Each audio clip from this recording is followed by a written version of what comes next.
O'zbekiston bo'ylab 7 million aholida ichimlik suvidan foydalanish imkoni yo'q. Qozog'iston o'z xalqi uchun Ugamdan suv olish inshootini qurmoqda. 2040-yilgacha Amudaryo va Sirdaryo sayozlashadi. U yerda ichimlik suvi yo'q. Emin Agalarov katta Sibrizni qurmoqda. Suv kamayyapti. Bu katta halokatga olib kelishi mumkin. Men bu qurilishni taqiqlagan bo'lardim. O'zbekiston bo'yicha 50-55% suvning yo'qotilishi. Qo'shnilarimiz GES qurmoqda. Afg'oniston o'zi uchun kanal qazimoqda. Foizlarda biz qanchalik zarar ko'rishimiz mumkin? Katta qo'rqoqchilik prognoz qilinyapti. Do'stlar, barchaga salom. Bizda bugun siz bilan navbatdagi juda qiziqarli chiqish bo'lib o'tadi. Mavzu juda nozik va ayni paytda keskin, garchi biz buni sezmasak ham.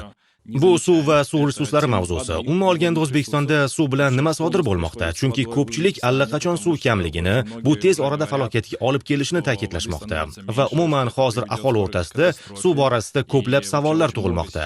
Shuning uchun men mutaxassis, suv resurslari sohasida ekolog Nina Pikulni taklif qilishga qaror qildim. Umid qilamanki, bugun siz barchani qiziqtirgan jamiki savollarni ochib berishga yordam berasiz. Suv va kelajakda nima bo'lishi haqida gaplashsak. Keling, avvalo chuchuk ichimlik suvi qayerdan olinadi va uni qayerdan qazib olamiz yoki u qayerdan yetkazib beriladi degan savoldan boshlasak. O'zbekiston hududidan asosan ikkita transchegaraviy daryo, Sirdaryo va Amudaryo oqib o'tadi. Ular orqali O'zbekiston hududiga suv oqib keladi. Toshkentga esa suv tog' daryolardan oqib keladi. Tog' daryolari bu Chirchiq, Chirchiqqa esa Ko'ksuv, Chotqol, Pskom va Ugam daryolari kelib qo'shiladi. Keling avval ularning shahrimizga qanday oqib kelishini ko'rib chiqsak. Biz iste'mol qilayotgan suvning sifati juda yaxshi va toza. Agar biz MDH mamlakatlarini hisobga oladigan bo'lsak, suvimiz 2-o'rindagi eng yaxshi suv hisoblanadi. Yaratgan tomonidan bizga shunday in'om berilganki, ko'pincha buni biz qadrlamaymiz. Ha, bizda hali ham jo'mrakdan suv ichish mumkin. Toshkentda jo'mrakdan oqadigan suvni to'g'ridan to'g'ri ichish mumkin. Agar boshqa shaharlar bilan taqqoslaydigan bo'lsak, hamma joyda ham jo'mrakdan suv ichib bo'lmaydi. Toshkentda esa suv juda sifatli. Uni bemalol iste'mol qilsa bo'ladi. Chunki u bir qator tozalash jarayonlaridan o'tib keladi. Chorvoq suv omborida suv tindiriladi, quyida Ugam daryosi Chirchiqqa qo'shiladi. Biroq Ugam daryosi hozir ham, oldin ham suvi tabiiy ifloslangan bo'lgan. Chunki u tog'lardan oqib tushadi va o'zi bilan yo'lida uchragan hamma narsani oqizib keladi. Shuningdek, Ugam daryosi bo'yida ko'plab sayyohlik majmualari, yozgi dam olish uylari, sanatoriylar va xususiy uylar joylashgan bo'lib, bularning barchasi suvni yil bo'yi ifloslantirib keladi. Chunki oqova suv tozalanmasdan to'g'ri Ugamga quyiladi. Ya'ni bu yerda keyingi ifloslanish sodir bo'ladi. Hozir esa Ugamda 4 ta kichik GESlar qurilgan. Ularning qaysi biridadir mazut, boshqasida esa moy ishlatilishi oqibatida bularning barchasi yer osti orqali sizib chiqib Ugam daryosiga tushadi. Siz to'ldiradigan daryolar va suvni to'g'ridan to'g'ri ichadigan daryolar bor dedingiz. Bular Chirchiq, Ugam va hokazo. Agar biz butun suvimizni 100% deb oladigan bo'lsak, o'zimizda, tog'larimizda hosil bo'luvchi suvimiz taxminan juda kam ulushga ega. Suvimizning katta qismini baribir qo'shnilarimizdan olamiz. Xo'sh, u qanday taqsimlanadi? Taxminan necha foizda? Biz daryoning yuqori qismida joylashgan qo'shnilarimizdan qancha suv olamiz va bu yerda qancha suv hosil bo'ladi? Shu haqda aytib bersangiz. Bizni respublikamiz hududida juda kam miqdordagi suv hosil bo'ladi. Asosan daryolarimiz, hatto Psken daryosini oladigan bo'lsak ham, u ham qo'shnilarimiz hududidan oqib keladi. Jumladan Ugam daryosi ham bizning hududimizda emas, Qozog'istonda hosil bo'ladi. Qozog'iston esa hozir o'z hududini suv bilan ta'minlash maqsadida Ugam daryosidan suv olish inshootini qurmoqda. Demak, bizning hududimizda suv hosil bo'lmaydimi? Yo'q, bizda suv hosil bo'lmaydi. Deyarli hamma ishlatayotgan ichimlik suvimiz asosan qo'shni mamlakatlardan keladi. Deyarli 100%mi? Deyarli 100%. Suv qanday taqsimlanadi? Bu mavzu borasida tegishli yig'ilishlar o'tkaziladi va suv o'zaro kelishilgan holda taqsimlanadi.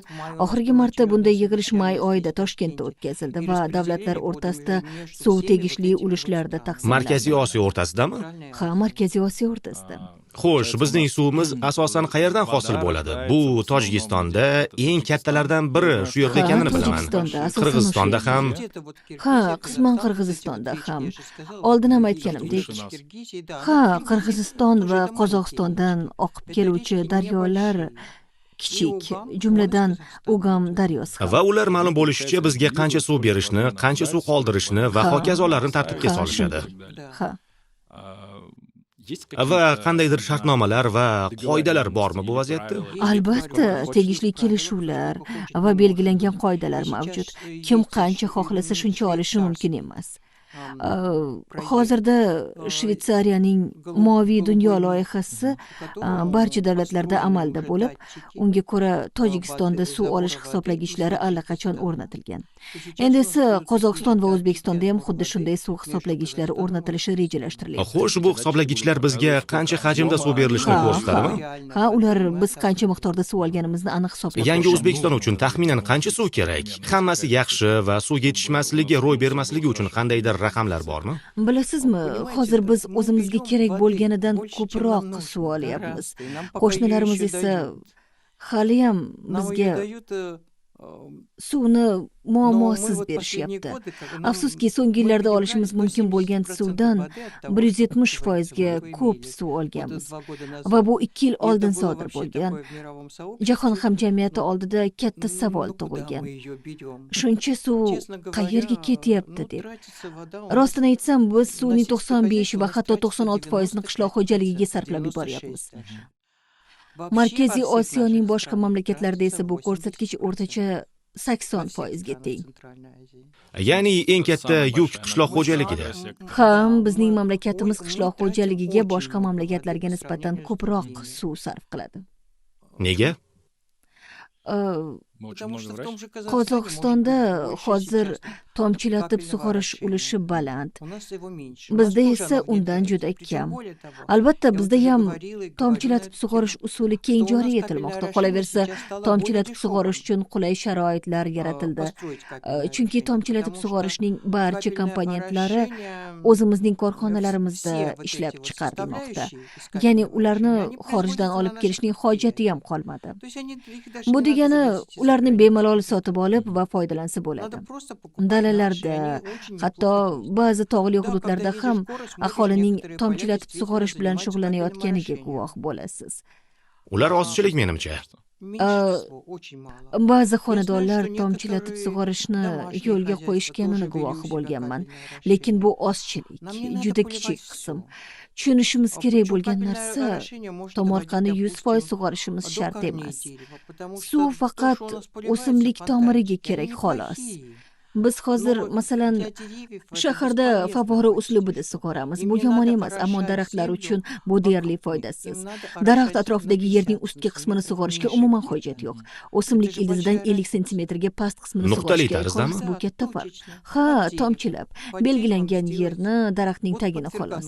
Farg'ona vodiysi yaqinida shunaqasiga guvoh bo'lish mumkin. Bir yurtdoshimiz tog' yon bag'rida bog' barpo etib, ko'kalamzorga aylantirgan.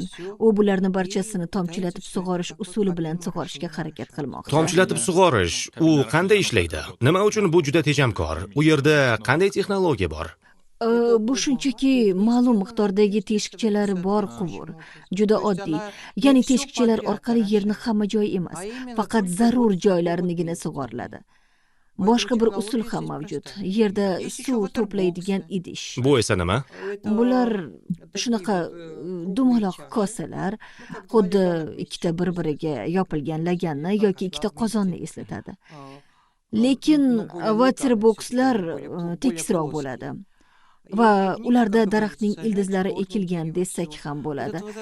Waterboxlar suv bilan to'ldiriladi. Agar siz uni bahorda to'ldirmoqchi bo'lsangiz, uni 2 marta to'ldirishingiz kerak bo'ladi. Agar uni kuzda to'ldirmoqchi bo'lsangiz, unda siz 1 marta suv bilan to'ldirasiz va keyingi bahorga qadar daraxt undagi namlikdan foydalanadi. Bu juda tejamkor vosita. Qarshi shahrida allaqachon bir nechta ko'chatlar shu usulda o'tkazilgan. Bunday ko'chatlar ko'p desak ham bo'ladi. Deyarli 1 gektar yer maydoniga veterboksga ko'chatlar ekilgan. Meni nazarimda endilikda biz suvni kam talab qiladigan daraxtlarni ekishimiz kerak. Ba'zan o'ylamasdan iqlimimizda o'sishi qiyin bo'lgan yoki meva bermaydigan, iqlimimizga moslashtirilmagan daraxtlarni ekaveramiz. Shunchalik chiroylimi? Shunchaki chiroy uchun. Biroq bu ko'rkam daraxtlar ko'pincha parvarish etishmasligidan nobud bo'lib ketmoqda. Misol uchun, poytaxtimizning Bobur ko'chasida qanday daraxtlar ekilganini eslab ko'ring. Shaharga kiraverishda shunday ekzotik o'simliklar ekilgan ediki, barchasi juda chiroyli edi. Ammo 1 yil ham o'tmadiki, deyarli barcha ekilgan daraxtlar nobud bo'ldi, barchasi. Bugungi kunga kelib faqat kichik ko'chatlar qolgan. Shunga qaramasdan Toshkent atrofida yashil belbog' yaratish o'rniga shaharda daraxtlarni ko'p ekish va o'tkazish bilan ovora bo'lib qimmat daraxtlarga pul sarflash holatlari takrorlanmoqda. Mana hozir biz bunga ham yetib kelamiz. Ma'lum bo'lishicha, sizning so'zlaringiz bo'yicha bizda umuman suv yetarli emas. Qo'shlarimizdan yetarli suv olamiz. Bu borada hech qanday muammo yo'q. Ammo biz uni shunchaki ichkarida yo'qotamiz. Qanday sabablarga ko'ra biz ichkarida suvni yo'qotamiz? Mamlakatimiz hududida ko'p miqdorda suv yo'qotamiz. Buning asosiy qismi qishloq xo'jaligiga to'g'ri kelmoqda. Suvdan to'g'ri foydalanish haqida gapiradigan bo'lsak, bizga oqib keladigan suvning 40-50% oqib kelayotganidek yo'qolishiga yo'l qo'yapmiz. Beton ariqlari yorilgan joylardan suv sizib oqib ketishi, ortiqcha va kerak bo'lmay qolgan suvni behudaga oqizib yuborishimiz tufayli ko'p suv yo'qotyapmiz. Tomchilatib sug'orish va yomg'ir suvini yig'ib sug'orish texnologiyasidan foydalanishni kengroq joriy qila olmayapmiz. Shu sabablardan boshqa mamlakatlarga qaraganda suvdan samarasiz va nihoyatda ko'p foydalanmoqdamiz. Meni fikrimcha, hozirda Markaziy Osiyoda yetarlicha suv zaxirasi bor. Biz esa yetarli miqdorda suv olishda davom etyapmiz. Biroq biz haqiqatan ham suvdan noto'g'ri foydalanib ortiqcha suv isrof qilmoqdamiz. Agar suvdan to'g'ri foydalansak, suv barchamizga yetarli bo'lishi tayin. Faqat suv iste'moliga to'g'ri yondashsakkina. Ishonamizki shunday ham. Lekin bunda nafaqat biz, qo'shni respublikalar ham mas'ul. Tojikiston eng ko'p suvga ega bo'lsa-da, aholisi bizni aholimizga qaraganda suv bilan ancha yomon ta'minlangan. Ularning markaziy suv ta'minoti rivojlanmagan. Toshkent shahrida, misol uchun, hozirda aholining 80-82% toza ichimlik suvi bilan ta'minlangan. Ha, toza ichimlik suvi bilan 2030-yilgacha, balki 2031-yilga kelib, aholini suv bilan ta'minlash darajasi 95% ga yetkazilishi ko'rib chiqilmoqda. Unda nega hamma 2030-yilga borib suv bilan juda jiddiy muammolarga duch kelishimiz, mintaqada suv tanqisligi va u bilan bog'liq muammolar, umuman suvni taqsimlash bo'yicha keskinlik vujudga kelishi haqida ta'kidlanmoqda. Xo'sh, ya'ni aytishimiz mumkinki, olovsiz tutun bo'lmaydimi? Bundan bir necha yil avval, aniqrog'i 5-6 yil ilgari, yodingizda bo'lsa, o'zbek, tojik, o'zbek, qirg'iz chegaralaridagi ayrim qishloqlarda suv bois janjallar bo'lib o'tgan. Aynan janjalgacha hatto qotillik ham yuz bergan. Hozir bu holat yuzasidan vaziyat yaxshilandi. Qo'shni mamlakatlar o'zaro muzokaralar olib borishdi va suv taqsimoti odatdagidek yo'lga qo'yildi. Biroq suv tanqisligi barham topmagan. Masalan, yog'ingarchilikning kam bo'lishi xavf tug'dirishi mumkin. Bu yil 40% dan biroz ko'proq yog'ingarchilik sodir bo'ldi. Agar dekabr oyidan hisoblaydigan bo'lsak, 7 oy ichida 40% dan biroz ko'proq yog'ingarchilik bo'ldi xolos. Aslida bu juda oz miqdor. Bu iqlim o'zgarishimi? Bu iqlim o'zgarishi. Ha. Shuni ham aytib o'tish joizki, bizda ilgari ham qurg'oqchilik bo'lib turgan, lekin bu yil juda quruq bo'ldi. Yillar o'tib deyarli 2040-yilgacha Amudaryo va Sirdaryo sayoz bo'lib borishga moyilligini eshitdim. Chunki borgan sayin suv kam hosil bo'lib bormoqda va bu holatga sizning munosabatingiz qanday? Ha, bunday quruq yillar davom etaversa tabiiyki daryolar sayoz bo'lib, muzliklar yo'qolib boraveradi. Pirovardida esa butun dunyoda butun suv zaxirasi qurib bitishi ehtimoli mavjud. Orol dengizining qurib qolgan tubidan ko'tarilgan chang va tuzlar tog'lardagi muzliklargacha uchib kelib o'rnashmoqda va bu holat muzliklarni yanada tezroq erishini tezlashtiradi. Mana qarang, suv hajmi kamayib, aholi soni har yili plus 1 millionga oshib borayotgan bir paytda biz qachon muammoga duch kelamiz? Xo'sh, menimcha biz bunga allaqachon duch kelganmiz. Ha, biz allaqachon bu muammoga masalani duch qanday kelganmiz yechamiz? desak ham bo'ladi. 2030-yilga borib yana shu muammoga duch kelishimiz kutilmoqda. Aslida bu yil ham biz bunga duch keldik. Aytishimiz mumkinki, Toshkent shahri chegarasida joylashgan, Toshkent shahriga tutash Yuqori Chirchiq va O'rta Chirchiq tumanlarida ichimlik suvi muammosi hozirgi kunda ham mavjud. Aytmoqchimanki, u yerda ichimlik suvi umuman yo'q. Quvurdan keladigan suvmi? Ha, markazlashtirilgan holda beriladigan toza ichimlik suvi.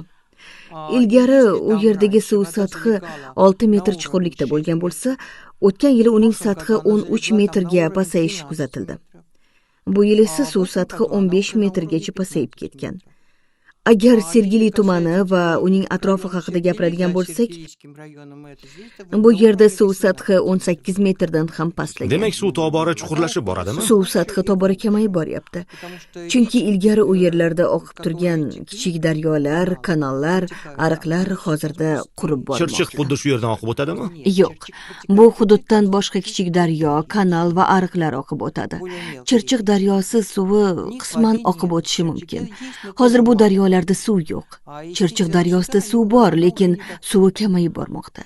Tabiiyki bu yerlarga daryolar yetib bormaydi. Gap shundaki, albatta aholi uchun quduq qazish muammoli va juda xarajatli jarayon. Quduq qazishga barcha aholi ham qodir emas aslida. Odamlar esa holatdan chiqib ketish uchun shahardan idishlarda suv tashish yoki quduq qazigan qo'shnilaridan suv olishga majbur desa ham bo'ladi. Umuman olganda O'zbekistonda 7 million kishi oddiy ichimlik suvi bilan ta'minlanmagan. 7 million bu juda katta son menimcha. Katta son albatta. Bitta raqamni o'qigandim. Bizda yo'qotilayotgan suvning 50-55% shunchaki O'zbekistonda oqib o'tuvchi kanallarga to'g'ri keladi. Bunga nima deysiz? Ha. Bu degani biz suvning deyarli yarmini yo'qotamiz. Bu to'g'ri, hatto yarmidan ko'pini.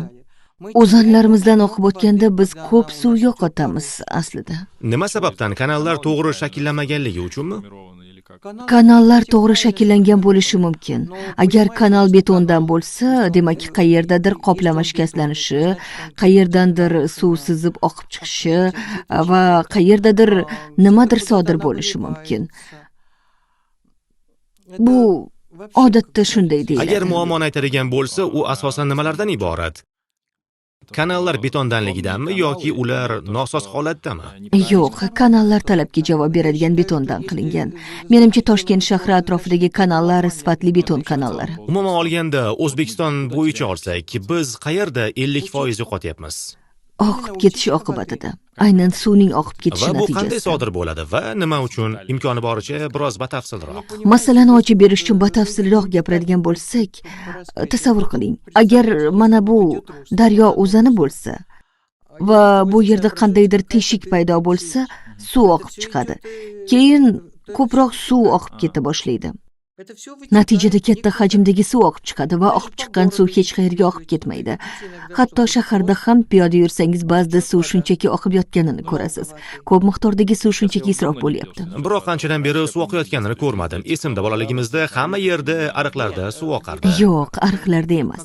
Aytmoqchimanki, siz yurganingizda, ya'ni siz ko'chada ketyapsiz. Qaysidir dahada quvur yorilib ketib, suv shunchaki oqib ketmoqda. Ariqlar esa to'g'ri ta'kidlaganingizdek katta muammo va men bu masalalarni bir necha marta ko'tarib chiqqanman.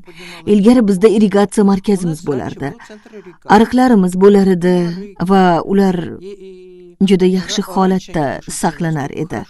30-yillar, 40-yillar, 50-yillar va hatto 60-yillarning boshlarini eslab ko'rsak, hattoki odamlar bu ariqlardan suv Ularda ichardi. cho'milganimizni eslayman. Ha, 60-yillarda sug'orish ariqlari tizimi yaxshi ishlar edi. Bu tizim shaharning barcha tumanlarida bor edi. Ya'ni ariq qayerdandir boshlanar, qaysidir joyda boshqasi bilan qo'shilib, qayoqqadir oqib, butun shahar bo'ylab tarqalib ketardi. Bolalar esa katta ariqlarda cho'milishar edi. Bularning barchasi albatta maroqli edi. Bu ariqlar shaharga nima uchun kerak? Ular sug'orish uchun kerak edi. Ya'ni ba'zi hovlilarda barcha tomorqa xo'jaliklari sug'orilar edi. Shu bilan o'ziga xos mikroiqlim ham Hozirgi sun'iy yaratilgan edi. mikroiqlim tarmog'ini Ha. o'rnatishga o'rin Va bu qolmas juda ekanmi? yaxshi edi. Taxminan 1995-yilda shu ish uchun mas'ul idora faoliyatiga chek qo'yildi, ya'ni shu sohada xizmat ko'rsatadigan idora yopildi. Natijada sug'orish ariqlariga hech kim qaramay qo'ydi. Ustiga yangi qurilish ishlari boshlanib ketdi. Ariqlarni buzish va ko'mish ishlari savol ostida qoldi. Aslida hech kim bunga ahamiyat bermadi.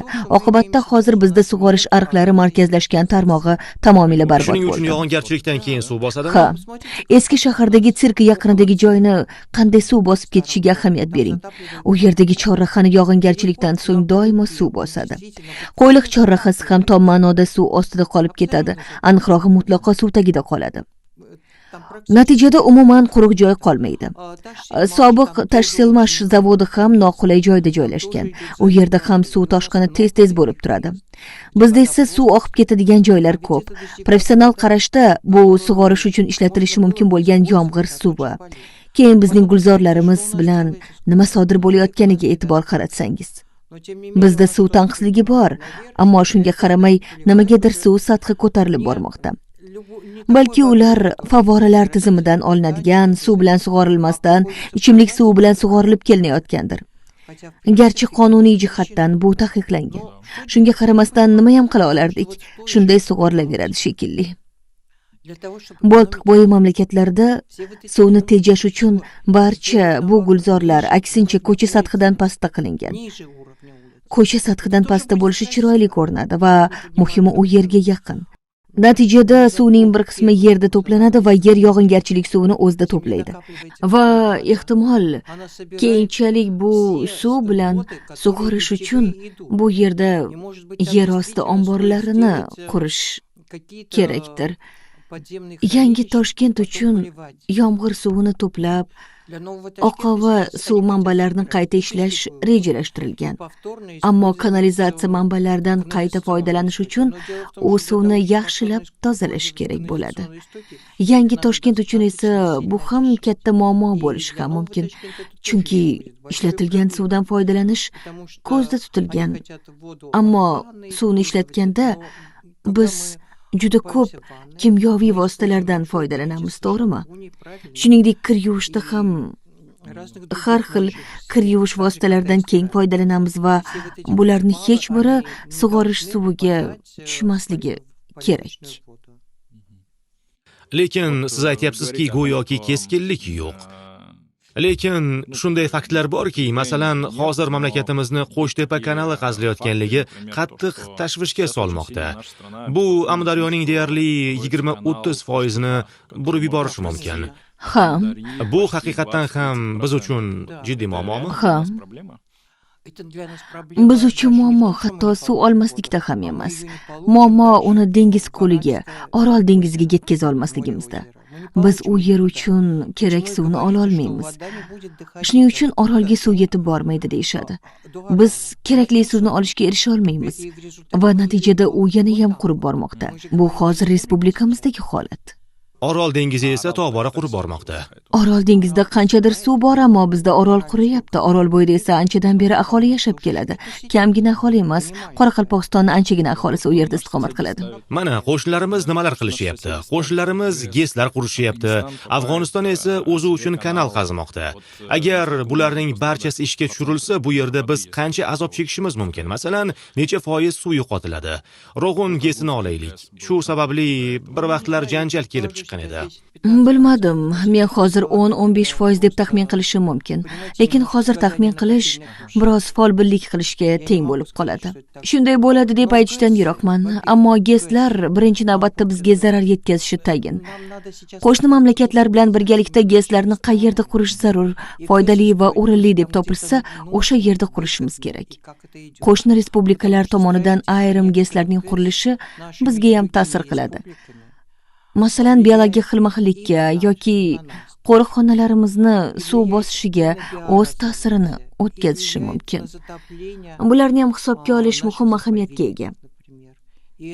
Qolaversa, shuni aytmoqchimanki, nafaqat qo'shnilarimiz, balki o'zimiz ham bu GESlar aslida bizga kerakmi, u bizga foyda keltirgani kabi zarar ham keltirishni hisobga olishimiz kerak. Ha, chunki bu yerda qurilgan GESlar ba'zan iqtisodiy samara bermaydi va nima maqsadda qurilgani ham ochig'i tushunarsiz. Men hozir GESlar nomini aytmayapman. Ammo ko'pgina GESlar bizga katta zarar keltirmoqda. Biologik xilma-xillikda ham, suvning sifati yomonlashuvida ham, oqibatda mazkur holat qo'shimcha tozalashni talab qilmoqda. Biologik xilma-xillikka katta ta'sir ko'rsatmoqda. Masalan, endemik bo'lgan ba'zi baliq turlari allaqachon yo'q bo'lib ketdi va endi yer yuzida umuman mavjud emas. Bular esa faqat biz GES qurmoqchi bo'lganimiz uchun yo'q bo'lib ketdi va u bizga nima berdi? Katta savol. Lekin siz hozir to'xtalib o'tgan Orol dengizi, masalan, O'zbekiston uchun ichimlik suv manbai bo'lganmi? Shunaqa deyishimiz mumkinmi? Albatta, qaysidir ma'noda shunday bo'lgan edi. Va bizning mintaqamizda qanday rol o'ynaydi? Chunki ilgari u yerda iqlimimiz o'zgacha edi. Keyingi yillarda kuzatilayotgan chang bo'ronlarning barchasi Orol dengizi quriy boshlaganidan keyin boshlandi. ular bir-biri bilan qanday bog'liq? Hozir Orol dengizining qurigan tubidan ko'p miqdorda tuz va chang ko'tarilmoqda va o'sha chang bizgacha ham yetib kelmoqda. Agar shamol g'arbiy yoki shimoli g'arbiy tomonga essa, u holda chang butun hududda ko'tariladi. 2020-yilgi chang bo'ronini ko'rgandirsiz, eslarsiz. Hozir esa chang bo'ronlari tez-tez sodir bo'lyapti. Agar oldin bizda bor yo'g'i 8-9 marta chang bo'roni bo'ldi deb aytadigan bo'lsak, hozir kechirasizlar-ku, hatto shu 6 oy ichida bizda juda ko'p changli bo'ronlar bo'lib o'tdi. Kelajakda yana qanchasi bo'lib o'tishini bilmaymiz, chunki bu faqat boshlanishi deyishimiz mumkin. Bu yil iqlim quruq va o'simliklar juda kam bo'lganligi sabab bo'ronlar qishda boshlandi. O'simliklar yerni namlantirib, chang hosil bo'lishining oldini olishadi. Chang bo'ronlari sodir bo'lishining sababi esa Orol atrofida o'simlik kam, deyarli yo'q. Cho'llarda ham, sahrolarda ham o't-o'lan yo'qolib ketmoqda. Hatto Toshkentda ham shu holat ro'y bermoqda.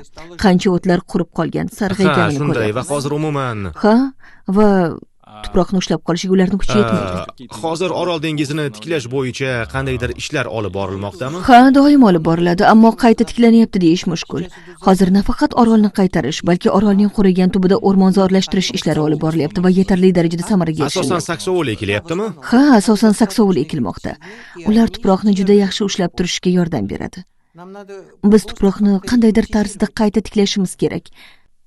Hech bo'lmaganda saksovul ekib. Orolning o'zini to'ldirish mumkinmi? To'g'ri, avvaliga bizda shunday maqsad bo'lgan edi, lekin hozir qo'shnilarimiz bizdan ko'ra ancha samarali ishlashmoqda. Men qozoqlar haqida gapirmoqchi edim. Ularga balli deyman. Ular Orolning bir qismida o'z to'g'onini qurib olishga suvni saqlash uchun to'g'on. U suvni ushlab turadi va ularning suv sathi deyarli 4-5 metrga ko'tarildi.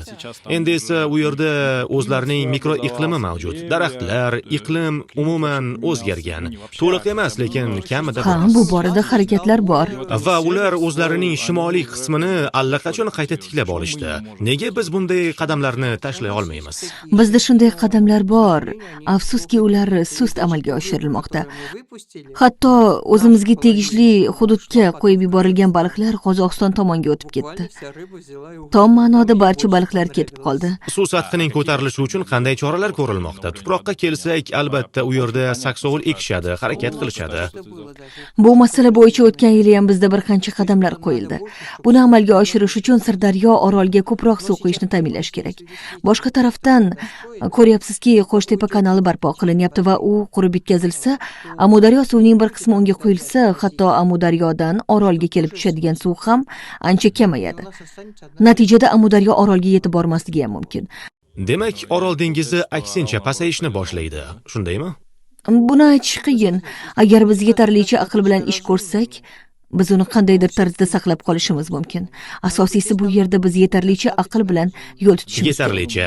Ochiqchasiga nima demoqchisiz? Ochig'i gap yana o'sha qishloq xo'jaligi ekinlarini sug'orishga borib taqaladi. Sug'orish uchun suv sarfi kamroq bo'lishi kerak. Ya'ni biz butun qishloq xo'jaligimizni qayta ko'rib chiqishimiz kerak. Qayerdadir, qay yo'sinda buni haqiqatdan ham qilish mumkindir. Qayerdadir nimanidir tezlashtirish yo'li bordir. Balki biz tomchilatib sug'orishga o'tishimiz uchun hukumatimiz qandaydir mablag' ajratar. Siz fermerlarning o'zlari almashtirishga o'tishi uchun subsidiyalarni nazarda tutyapsizmi? Ha. Nafaqat subsidiya ajratib berish haqida gap ketyapti, balki bu pul aynan tomchilatib sug'orish uchun sarflanishini nazorat qilinishi kerak deb o'ylayman. Men bepul pul tarqatilsin demayapman. Bizda buni shunchaki yaxshi ko'rishadi. Shuning uchun Yo'q, so'rayapman. asosiysi ajratilgan mablag' aynan o'sha yo'lda sarflanishini nazorat qilish deb o'ylayman. Balki to'g'ri maqsadda ishlatilishini ta'minlash uchun pul shaklida emas, aksincha vaucher shaklida berilsa ham bo'lar. Imtiyozlar ko'rinishida aniqrog'i. Imtiyozlar ko'rinishda bo'lishi ham mumkin, hatto asosiysi to'g'ri maqsadda foydalanish. Aslida hozir ko'p suv talab qiladigan ekinlarni ekib kelyapmiz. Ular bizga haqiqatdan ham kerakmi? Yoki biz ekish turini o'zgartira olamizmi va shu bilan hamma narsani tejashimiz mumkinmi? Shunga nima deysiz? O'ylaymanki, biz buni qayta ko'rib chiqishimiz va o'zgartirishimiz zarur. Suvni ko'p talab qiladigan ekin turlarini Paxta? ekmasligimiz kerak. Yo'q, paxtani ekishimiz kerak, lekin ehtimol biz uni qancha miqdorda va qay tarzda ekilishini cheklashimiz kerak. Paxtani qaysi hududga ekish kerakligini ko'rib chiqishimiz lozim. Va haqiqatdan ham suvga bo'lgan munosabatimizni Bizga maktab o'zgartirishimiz chog'idan zarur. qaytib kelinadi, lekin nima qilish kerakligi aniq Nega aytilmaydi. aytilmagan? Va mana men shuning uchun bugungi podkastni istadim. Xo'sh, chunki aslida oddiy aholi kundalik hayotida o'z muammolari va ishlari bilan band bo'lgan oddiy odamlar. Aslida biz aytganimizdek suvni tejash kerak. Ya'ni tishlaringizning cho'tkalaganingizda suvni o'chiring va shunga o'xshash narsalar. Ammo odamlar ba'zi global qadamlarni unchalik tushunmaydilar. Masalan, suv muammosini hal qilish uchun hukumatimiz nima qilishi kerak? Bunga qanday izoh berasiz? Odamlarga qarasangiz, hozir zamon o'zgargan. Biz biroz boshqacha sharoitlarda yashab kelgan edik. Oldin shahrimizga bunchalik ko'p suv kelmaganini albatta hisobga olish kerak. Ko'chamizda suv ichadigan bittagina quduq bo'lardi. Ko'pchilik ayollar kir yuvish uchun daryo bo'yiga borishganini eslayman. O'shanda kiyimlarni yuvish uchun kam suv sarflanar edi. Hozir esa sharoit butunlay o'zgargan. Ko'p miqdordagi suvni isrof qilib yuboryapmiz. Biz kabi suvni ko'p sarflaydigan davlatlar deyarli kam. Agar hatto Yaponiyani misol qilib ko'rsatsak ham, sayohat bilan bizga kelishgan yaponlarga e'tibor bering. Ular mehmonxona yoki o'zlari yashaydigan uyda buyumlarni qoldirishib, darhol tog'ora sotib olish uchun do'konga yugurishadi. Cho'milish uchun tog'ora sotib olishadi. O'sha suvda bir necha marta yuvinish uchunmi? Yo'q, u suvda faqat bir marta cho'milish mumkin, lekin tog'ora bo'lishi shart ular uchun. Suv oqib ketmasligi uchun. Suv isrof bo'lmasligi uchun. Ular tishlarini bir stakan suvga yuvishadi va shu suv ular uchun yetarli bo'lar ekan. Bizdagidek jo'mrakdan oqizib yuvinishmaydi. Qarang, yozda tarvuz va qovunlarni sovutish uchun nima qilamiz? Biz vannani to'ldiramiz yoki hovliga chiqib qarang. Ichimliklarni-chi qanday sovutamiz? Hovuzlarni ichimlik suviga to'ldirib. Va bu suv keyinchalik shunchaki to'kib tashlanadi. Korxonalarga ham alohida e'tibor berish joiz. Dunyoning ko'plab mamlakatlari katta korxonalari ishlatilgan suvdan qayta foydalanish sistemasiga o'tishgan. Va bizning to'qimachilik korxonalarimiz ham bu muhim qadamni qo'yish kerakligini ko'pdan beri aytib kelinmoqda. Ochig'ini aytganda, so'nggi 20 yilda suvdan qayta ishlatadigan korxonalar ulushi qisqardi. Suvni qayta ishlatayotgan korxonalarga namuna qilib hozirgi kunda temir yo'l korxonalari, artel korxonalarini keltirish mumkin. Bu borada ular juda yaxshi natija ko'rsatishmoqda. Keyinchalik boshqa korxonalar ham suvdan qayta foydalanish tizimini joriy qilishsa, ishlab chiqarish sohasida ichimlik suvini ancha tejab qolgan bo'lardik.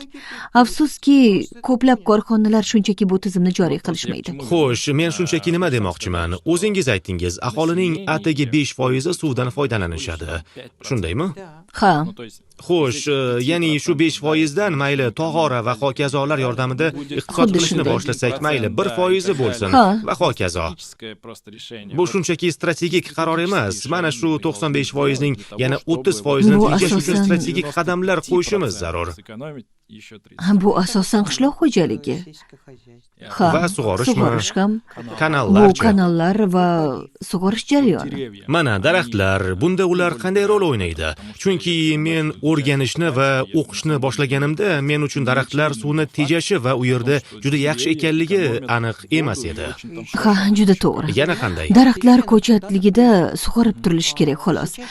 Qoida bo'yicha daraxtlarni dastlabki 5 yil davomida sug'orib turish kerak deb hisoblanadi. Hozir esa 7 yilgacha sug'orish kerak deb hisoblanadi. Buning sababi quruq iqlim. 7 yildan keyin uni ildizlari suvni o'zi topadi. Pastdanmi, texnik suvdanmi? Ha, yer osti suvlaridan. U suvga yetib boradi va zarur suvni yer osti suvidan oladi. Yer ostida daraxt uchun yetarli miqdorda suv zaxirasi mavjud. Daraxt ulg'ayib olishi uchun eng kamida 5 yil kerak bo'ladi. Shaxsan men suvni tejash maqsadida daraxtlar atrofida 3 bosqichda o'simlik ekishni tavsiya qilaman. Birinchisi bu beda, iqlimimizga juda mos yoki boshqa dukkakliklar. Ikkinchi qatlam bu butalar bo'lishi kerak. Menimcha avval ham shunday bo'lgan. Ilgari shunday bo'lgan. Afsus, butalarimiz kesilib tashlandi. Hozir qayerdadir ekishyapti, baribir bu yetarli emas. Xavfsizlik nuqtai nazaridan. Biroq butalarning kesilishi chumchuqlarning aksariyati yo'qolib ketishiga olib kelmoqda. Va hozirda ular tobora kamayib bormoqda. Bor bo'lsa ham soni juda ham kam qolgan, borgan sayin yo'qolib bormoqda. Chumchuqlarning kamayib ketishi oqibatida daraxtlarga po'stdoq qo'ng'izlari zarar yetkaza boshladi. Agar chumchuqlar bo'lganida bunday zararkunandalarni yeb qo'ygan bo'lardi. Ha, zanjir buzilishi. Yana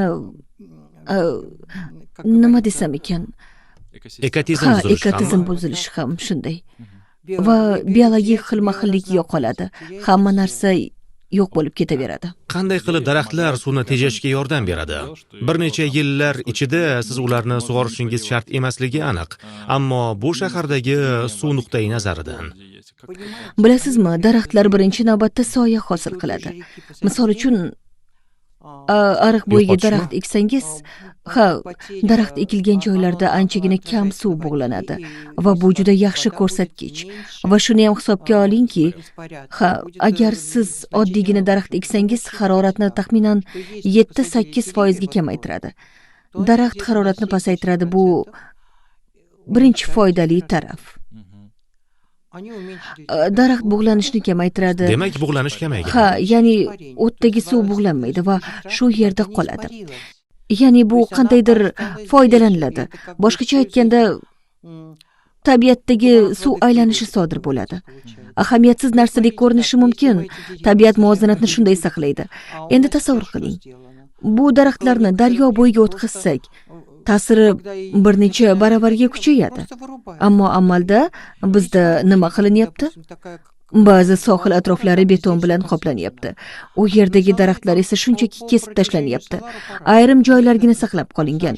Masalan, anhor atrofi, u yerda ko'pgina daraxtlar ekilgan va ko'kalamzorlashtirilgan. Ammo salarni olsak, ba'zi joylarda daraxtlar bor, ayrim joylarda esa umuman yo'q. Farq yaqqol seziladi. Agar suv bo'yida o'simliklar ekilgan bo'lsa, havo harorati 15% ga pasayadi. Shu bilan birga suv ham tejalib qolinadi. Bu esa bir tomchi suv ham qadrli bo'lgan mintaqa uchun juda muhim ko'rsatkich. paradoksga qarang. Beton go'yo suvni saqlashi, sohillarni mustahkamlashi kerak. Ammo boshqa tomondan u daraxtlar va boshqa o'simliklarni yo'q qilmoqda. Natijada bug'lanish ortadi, ekotizimda katta yo'qotishlar bo'ladi. Biz nafaqat havodagi namlikni, balki ariq va daryolarning tabiiy himoyasini ham yo'qotamiz. Beton bugungi kunda daryo o'zanlarini mustahkamlash uchun keng qo'llaniladigan qimmat material. Nazorat qilish uchun uni boshqa yo'l bilan nazorat qilish ham mumkin. Misol uchun, tosh bilan qoplash mumkin. Novzadagi daryo bo'ylab yuring va Novzadan Muqimiyga chiqishda qay darajada chiroyli va tabiiy ko'rinishini ko'rasiz. Xuddi shunday joylarni Salar bo'yida ham uchratish mumkin. Salarning ayrim joylarida toshdan qoplamalar yotqizilgan. Tosh nafaqat beton bilan solishtirganda arzonroq, balki ancha mustahkam hamdir. Beton tezda yemiriladi, jazirama quyoshda qizib ketadi, yorilib ta'mir talab qiladi. Toshli qoplama esa 10 yillab xizmat qiladi. Hatto bitta toshi tushib ketsa ham bu zudlik bilan aralashuvni talab qilmaydi. Shunga qaramay, qarorlar beton foydasiga qabul qilinmoqda.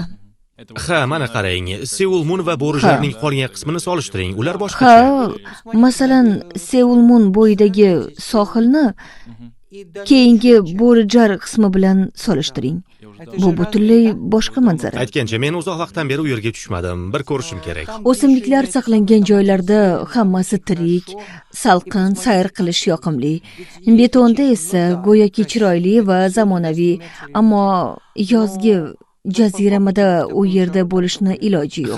Kun davomida u yerda qiladigan hech narsa yo'q. Daraxtlar qayerda bo'lsa, o'sha joy juda yoqimli. Siz ularni ostida yurishingiz va o'tirib dam olishingiz biz bularni mumkin. unutdik. Biroq bunday joylar kamayib bormoqda. Soxta obodonlashtirish uchun tabiat qurbon qilinmoqda. Anhorda masalan bunga yo'l qo'yilmaydi. Menda shunday savol bor, nima uchun bu sodir bo'ladi? Chunki standartlar yo'q. Davlat standartlari bo'lsa, daryo bo'lsa, ko'kalamzor bo'lsin deyishardi. Keyin ehtimol ular shunday qurishmasa kerak. Hozirda ko'plab mamlakatlarda betonlash taqiqlanmoqda va bunday mamlakatlar soni ortib bormoqda. U yerda qirg'oqni faqat tosh bilan qoplash mumkin. Bizda esa holat boshqacha. Fojiali voqea. Erkak 2 qizni qutqaraman deb halok bo'lganidan keyin hokimiyat yondashuvni qayta ko'rib chiqish o'rniga aksincha betonlashni davom ettirishga qaror qildi. Aytgancha, savolga javobni endigina olgan bo'lsam kerak. Men xorijda tez-tez bo'lib turaman. Bilasizmi, istirohat bog'larida har doim ham beton bo'lmaydi. Va bilasizmi, u yerda juda chang bosgan, xuddi yo'lakdek. Men har doim o'ylardim, afsus, chang ekan. Nega ular bunday qilishadi? Nega beton bilan qoplashmaydi? U yerda yaxshiroq ekan. Ilgari bizda ham shunday edi. Endi hamma yer beton bilan qoplanmoqda. Va endi ehtimol endi tushundim. Ma'lum bo'lishicha, bizga betonlashga ruxsat beraverishadi va shuning uchun bizda betonlash afzal ko'rinadi. Buning uchun katta mablag' ham ajratiladi. Yaqinda hatto rasmiy muhokama bo'ldi va yana shu qaror qabul qilindi. Betonlashni davom ettirish. Holbuki aniq ko'rinib turibdi, bu qimmat, samarasiz va yashil hududlarni yo'qotishga olib shu sohada bularning barchasi obodonlashtirish, betonlash, boshqa narsalarga oid kichik masalalar, shuningdek +1%, to'g'rirog'i -1%, -2% suv va hokazo. Ular qandaydir u yerda dinamika bormi yoki biz faqat o'zimiz uchun yomonroq qilib boryapmizmi? Biz vaziyatni biroz yomonlashtiryapmiz. Muayyan dinamika bor. Ayrim joylarda trubalar almashtirilyapti, suvni tejashga erishilyapti, lekin umumiy manzara tashvishli. Hisob-kitoblarga ko'ra 2030-yilgacha butun Markaziy Osiyoda suv ta'minoti tizimini barqarorlashtirish uchun har bir davlatga $2 milliard dan ortiq sarmoya kiritilishi kerakligi hisoblab chiqilgan. aynan shu sohil. Aniq qayerga? Quvurlarmi? Bu trubalar, yangi suv manbalari haqida. Faqat O'zbekistonning o'zida mutaxassislar ma'lumotiga ko'ra 7 millionga yaqin odam toza ichimlik suviga yetarli darajada ega emas. Ta'kidlanishicha, sug'orish kanallari ham quvurlar bilan almashtirilsa, 20-30% suv tejab qolinar ekan. Bu rost. Ha, Nega shunday qilmaymiz? chunki bunday loyihalar katta sarmoya talab Biz qiladi. esa suvdan hech qanday iqtisodiy foyda ko'rmayapmizmi? Masalan, agar u qandaydir neft bo'lsa, unda 100% allaqachon quvurlar tayyorlab qo'yilgan bo'lardi. Ammo agar u suv bo'lsa, unda Bilasizmi nima? Suv haligacha strategik resurs sifatida emas, balki Alloh tomonidan berilgan narsa sifatida qaraladi. Bu barqaror tasavvur. Suv doimo bo'ladi va u bepul. Ko'pchilik chin dildan tushunmaydi suvning qiymati borligini. Har bir litr suv ortida minglab odamlarning mehnati va ulkan xarajatlar turishini. Axir qancha elektr energiyasi, reagentlar, uskunalar, kanalizatsiya tarmoqlari, infratuzilma va qancha odam ishlaydi. Ayniqsa e'tiborga oladigan bo'lsangiz, bu suvchilar va ishchilar mehnati. Ular qish-yoz, sovuq issiq demay tizimli xizmat ko'rsatib turadi. Bir tasavvur qiling, odamlar har kuni iflos suvlar bilan ishlaydilar. Shuning natijasida biz uyimizda toza suvdan foydalanamiz. Lekin jamiyat bu mehnatni ko'rmaydi va qadrlamaydi. Bu juda katta mehnat. fikringizga qo'shilaman.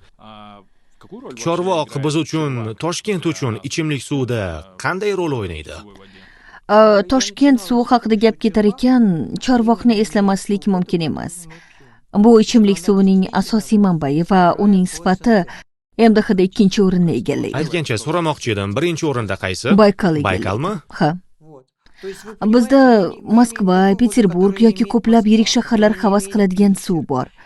Toshkentda suv haqiqatan ham sifatli. Ha, ayrim tumanlarda suv biroz qattiqroq, shuning uchun aholi norozilik bildirib turadi. Lekin ta'kidlash lozimki, Rossiyaning ko'plab shaharlarida va xorijda suv aynan shunday darajada va u yerda bu mutlaqo me'yor hisoblanadi. Toshkent suvining asosiy qismi esa yumshoq. Unda yuvish oson, cho'milish yoqimli, teriga yaxshi ta'sir qiladi va eng muhimi, suvni to'g'ridan to'g'ri krandan ichish mumkin. Bu kamdan kam joylar havas qiladigan boylik aslida. Chorvoq qayerdan to'ldiriladi? Suv ombori 3 daryodan to'yinadi. Piskem, Ko'ksuv va Chotqol. Ugam Chorvoqdan pastroq joylashgan. Chorvoq bu ulkan rezervuar, uning hajmi 2 kub kilometr suvni tashkil etadi. Ha, aslida bu katta hajm, judayam. Va u qanday ishlatiladi? U bahorda to'ldiriladi, keyin hammasi Ha, ishlatilib bahorda to'ladi. O'sha yerda tindirilib, so'ng shaharga yo'naltiriladi. Shuning uchun toza va tindirilgan suv hisoblanadi. Shunchaki u yerda uning sathi pasaymoqda. Ha, Chorvoqdagi suv sathi o'zgarib Va turadi. bu normal holat. Bu tabiiy jarayon. Qishda qo'shni davlatlar suvning bir qismini chiqaradi. Bu jarayon esa nazorat qilinadi va protokolga olinadi. Chorvoq holatiga nafaqat o'z mutaxassislarimiz, balki xalqaro tashkilotlar, jumladan Shveysariya ham kuzatuv olib boradi. Muhim jihat, Chorvoq tabiatni muhofaza qiladigan hudud hisoblanadi.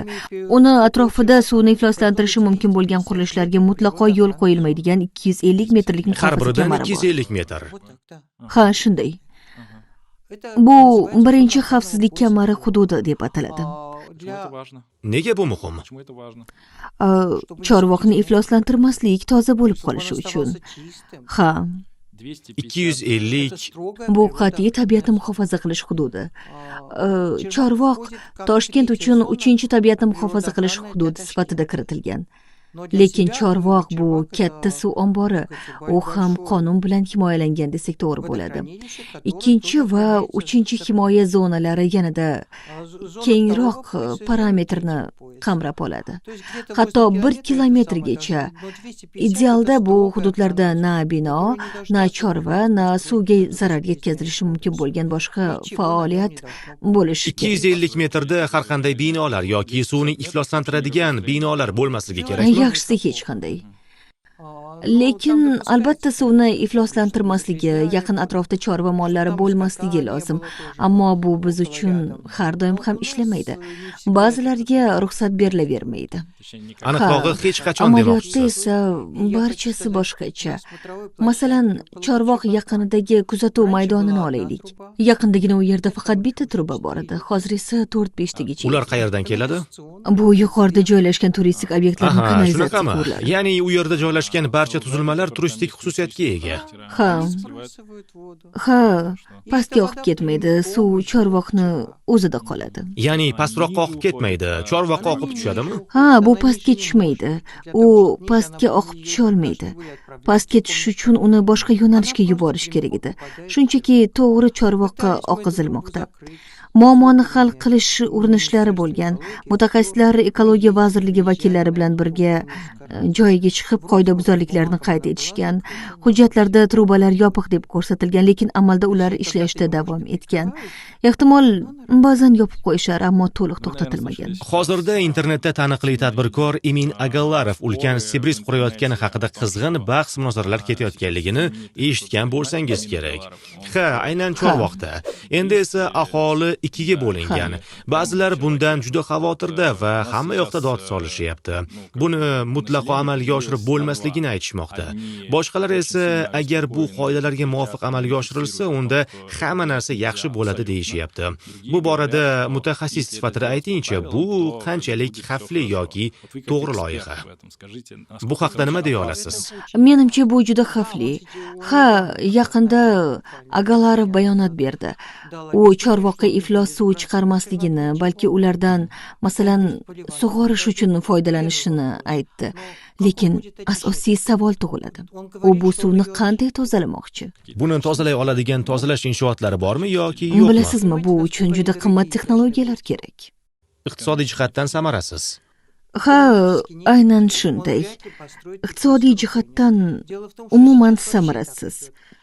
Men shubha qilamanki, u bunday tizimlarni qurolsa, O'zbekistonda iflos suvlarni qabul qilish bo'yicha juda qattiq qoidalar amal qiladi. Ko'plab davlatlarga nisbatan qattiqroq. Lekin ularga rioya qilish ulkan xarajat talab qiladi. Tozalangan suv bilan sug'oramiz degan gaplar chiroyli eshitiladi. Lekin amalda bu deyarli imkonsiz. Ehtimoli yuqori. Bu faqat aholini tinchlantirish urinishi. Buning qanday xavfi bor? Chiqindi suvlar oqiziladimi? Chorvoqqa oqova suv quyiladi. U holda ifloslantiruvchi moddalar keskin oshadi. Kislorodning biokimyoviy sarfi ham, kislorodning kimyoviy sarfi ko'rsatkichlari azot, ammoniy va eng muhimi, hatto yashil maydonlarni sug'orish uchun ham bu suvdan rasman foydalanishga ruxsat berilmaydi. Qolaversa, qurilish vaqtida Chorvoqqa qurilish chiqindilari tushadi. Tuproq o'zgaradi, beaholi qisqaradi. Zararning ko'lami ulkan bo'lishi mumkin. Shuning uchun shaxsan men bunday qurilishni mutlaqo taqiqlardim. Unda nega ruxsat berishadi? Pul?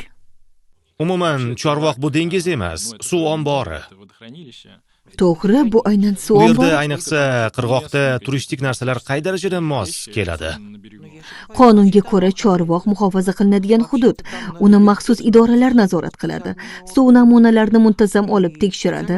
Formal jihatdan bunday qurilish turlari cheklangan yoki taqiqlangan bo'lishi Xo'sh, kerak. turizm, suzish va shunga o'xshash narsalar bor.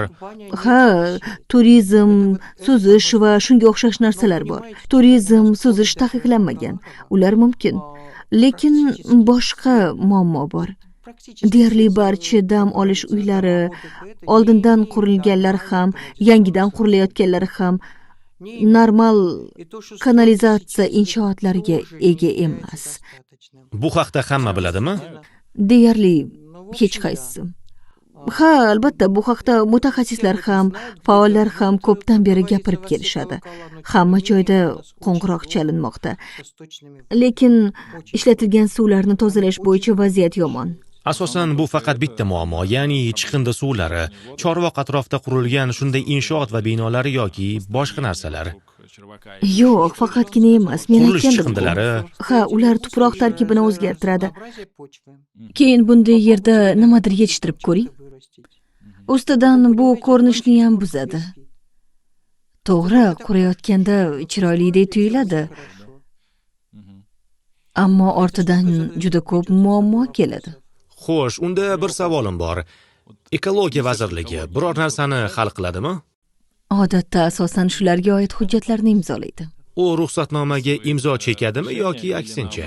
Ruxsatnomaga. Xo'sh, ular nazariy jihatdan bunday potensial loyihani taqiqlashlari mumkinmi? Aslida shunday qilishlari kerak edi. Lekin amalda ko'pincha hammasi ekologik bo'ladi, hammasi tozalanadi, yashil standartlar saqlanadi degan go'zal va'dalar bilan ishontirishadi. Lekin bunga amal qilish deyarli imkonsiz. Ya'ni rasman aytishlari mumkinki, hammasi bo'ladi. Aynan shunday. Ommaviy axborot vositalarida ham yozishadi. Investor tabiatga ziyon yetkazmayman degan. Lekin tushunasiz-ku? Bu utopiya. Ularga rioya qilish juda ham qiyin. Va biz oddiy odamlar buni keyinroq qanday tekshirishimiz mumkin? Xo'sh, qandaydir shaffof tizim bormi? Nazariyada bor.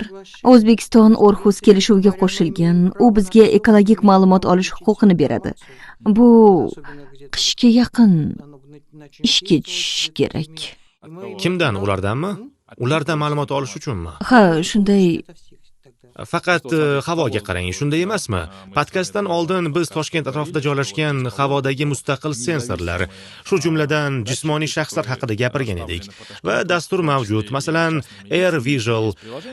Biz havo sifatida qaraymiz va qaysi hududda va umuman shaharda uning sifati qanday ekanligini ko'ramiz.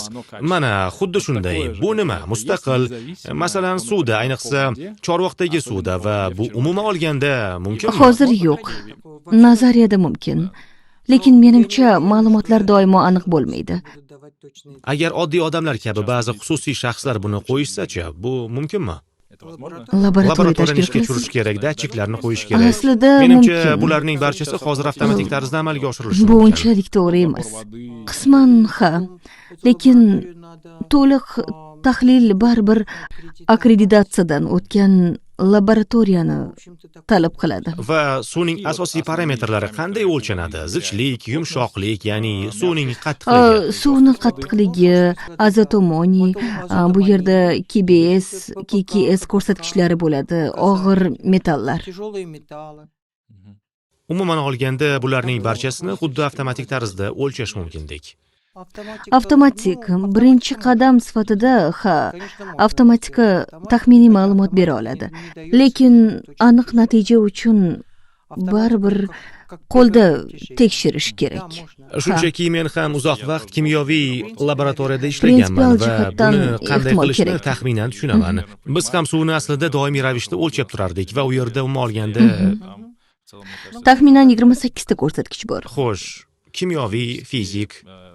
Ha. Aytingchi, Chorvoq sayozlashi borayotgani rostmi? Chunki odamlar har yili suratga tushishadi. Xo'sh, ular odatda mavsumdan tashqari suv darajasi haqiqatan ham past bo'lganda suratga olishadi. Shunaqa deyishimiz mumkinmi? Chorvoqda suv kamligi rostmi yo unaqa emasmi? Chorvoqda suv sathi yildan yilga turlicha bo'ladi. Hammasi yog'in miqdoriga bog'liq. Masalan, bu yil juda o'ziga xos. Me'yorning atiga 40% chiqdi. Bu juda kam. Yildan yilga aniq bo'ladi. Masalan, 10 yillik muddat dinamika bormi, yuqoriga yoki pastga tushadimi, noaniqmi? U o'zgarib turadi. Chorvoq sayoz bo'lib ketadi degan gap yo'qmi? Ba'zi yillarda ko'p, ba'zi yillarda kam. Lekin nimaning natijasida sayoz bo'lib qolishi mumkin? Buning sabablari bormi yoki yo'qmi? Faqat suv kirishi to'xtasa.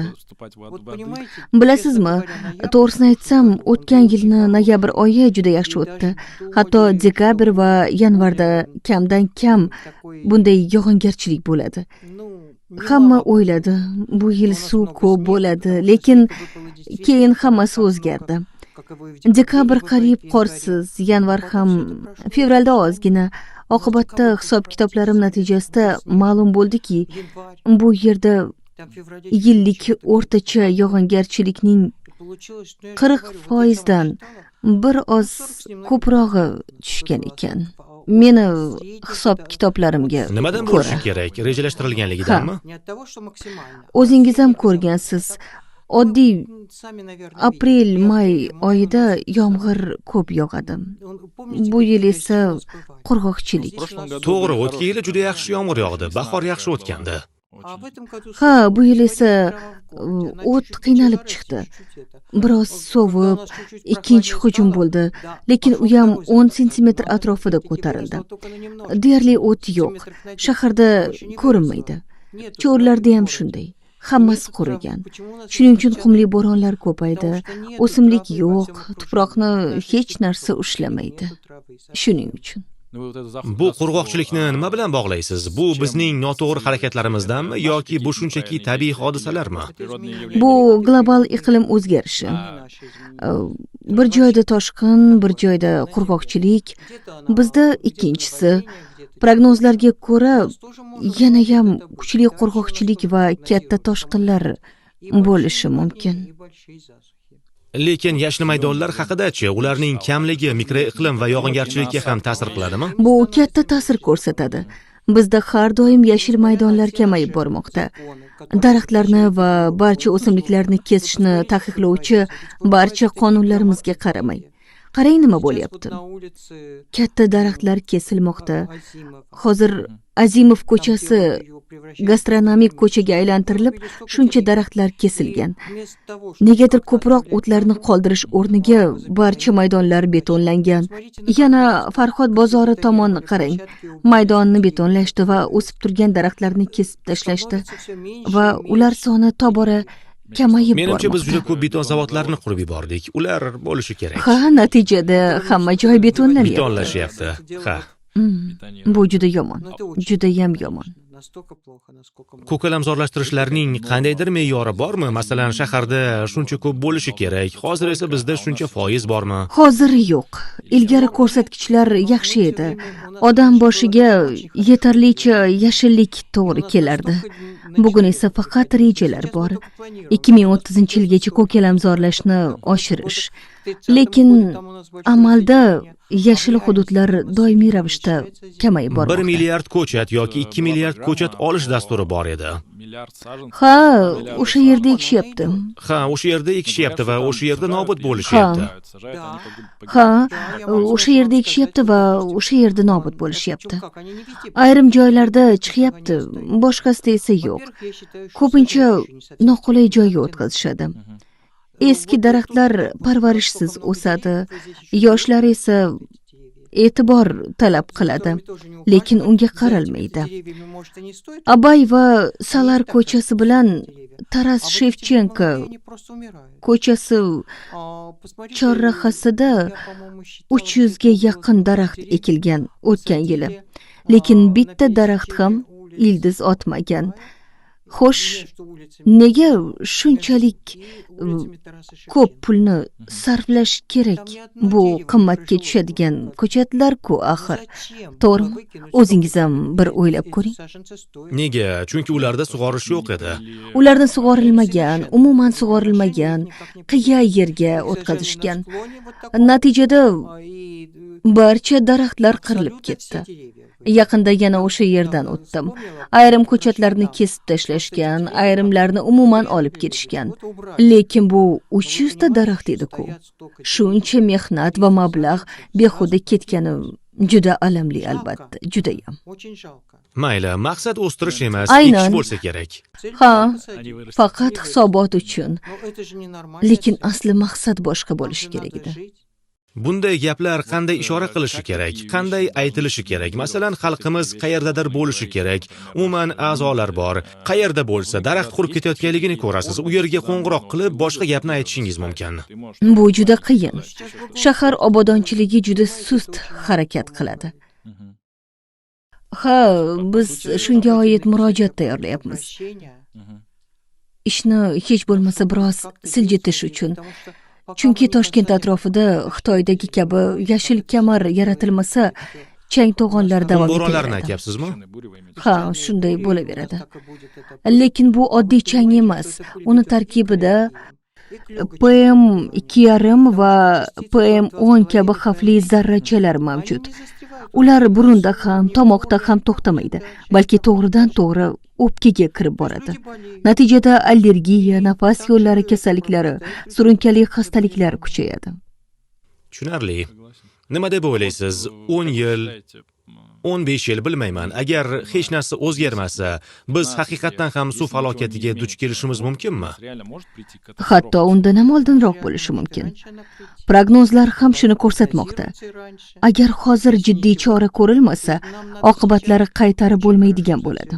Ularni olib ketishadimi? Ha, masalan, yaqinda suv ta'minot hisobot berdi. Toshkentda ko'plab suv oqib yotishlari tugatildi. Quvurlar almashtirildi. Lekin bu ishlaydimi, yo'qmi? Buni vaqt Ha, bu ko'rsatadi. katta savol. Ammo masalan biz tashqaridan yetarli miqdorda suv ola olmasak, masalan qatlam suvi va quduq suvi, ular bizga qandaydir tarzda yordam bera oladimi? Ular bizga yordam berishlari mumkin. Xuddi shuni YTBB biz haqiqatan ham suv ombori quduqlarini va hamma narsani rivojlantirishimiz kerak deb hisoblaydi. Aslida butun dunyo aniq shakllanish quduqlarida yashaydi. Biz esa haligacha bir lyuksga o'rganib qolganmiz. Yumshoq Sirtdan, daryo to'g'rimi? suvini ichishga. Qatlam suv bilan bu daryo suvining farqi nimada? Qattiqligidami? Ha, bir muncha qattiq. Masalan, men Andijon misolidan bilaman. U yerdagi ba'zi quduqlar suvining qattiqligi 40 ga yetadi. Bizdagi Sanpin me'yori 10. Shu me'yordan yuqori bo'lsa, sanitariya idoralari bilan kelishish kerak. Toshkentda esa suv qattiqligi atiga 7. Shunga qaramay odamlar shikoyat qiladi. Chunki ular 3-5 darajali ideal suvga o'rganib qolishgan.